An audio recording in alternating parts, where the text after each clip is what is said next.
Alright, apologize for the lighting, it's probably not the best, but anyway, I'm going to go ahead and pull this apart. There's one T15 that is on the top here, and then there are 4 clips here on the outside that hold it together. A flat blade screwdriver is enough to get those out. And this is what we reveal.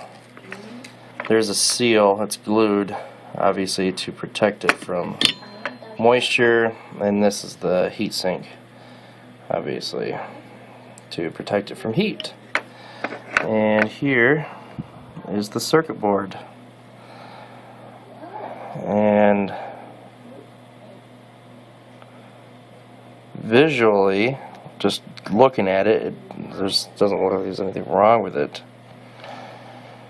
I really don't see anything wrong with it.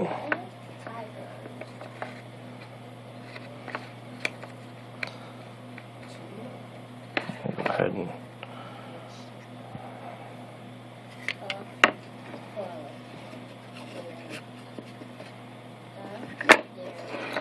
trying to figure out. I'm probably going to need both hands for this. Yeah.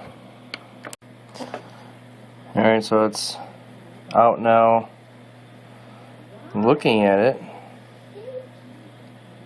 It's hard to tell on camera, but I don't really see anything wrong. Nothing at all. But that doesn't mean there's not something wrong with it.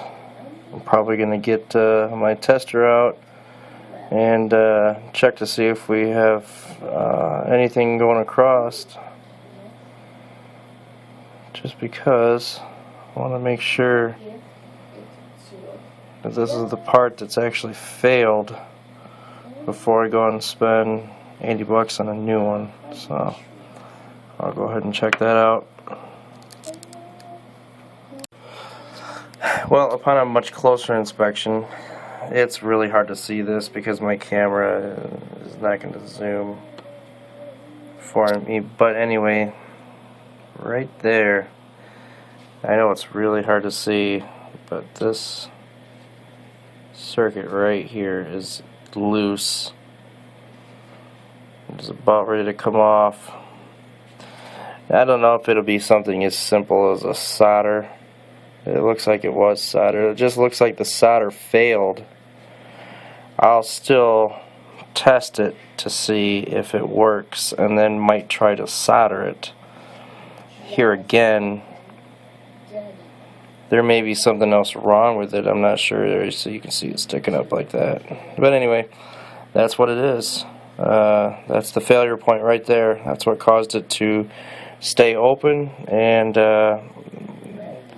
it looks like, based on what I can see coming off of this control chip, see a lot of these, they feel kind of loose, and that's just 100,000 miles of bumpy roads and so on. This thing eventually just decided to give out, but it looks like fatigue here on the solder points.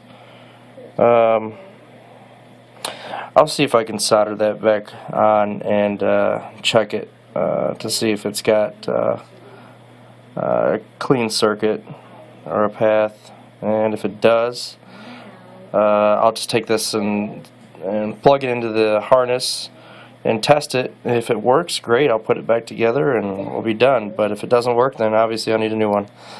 So there you have it. I'll go ahead and snap a few pictures of it to see better, because my camera doesn't focus auto when it goes way in like that. Alrighty.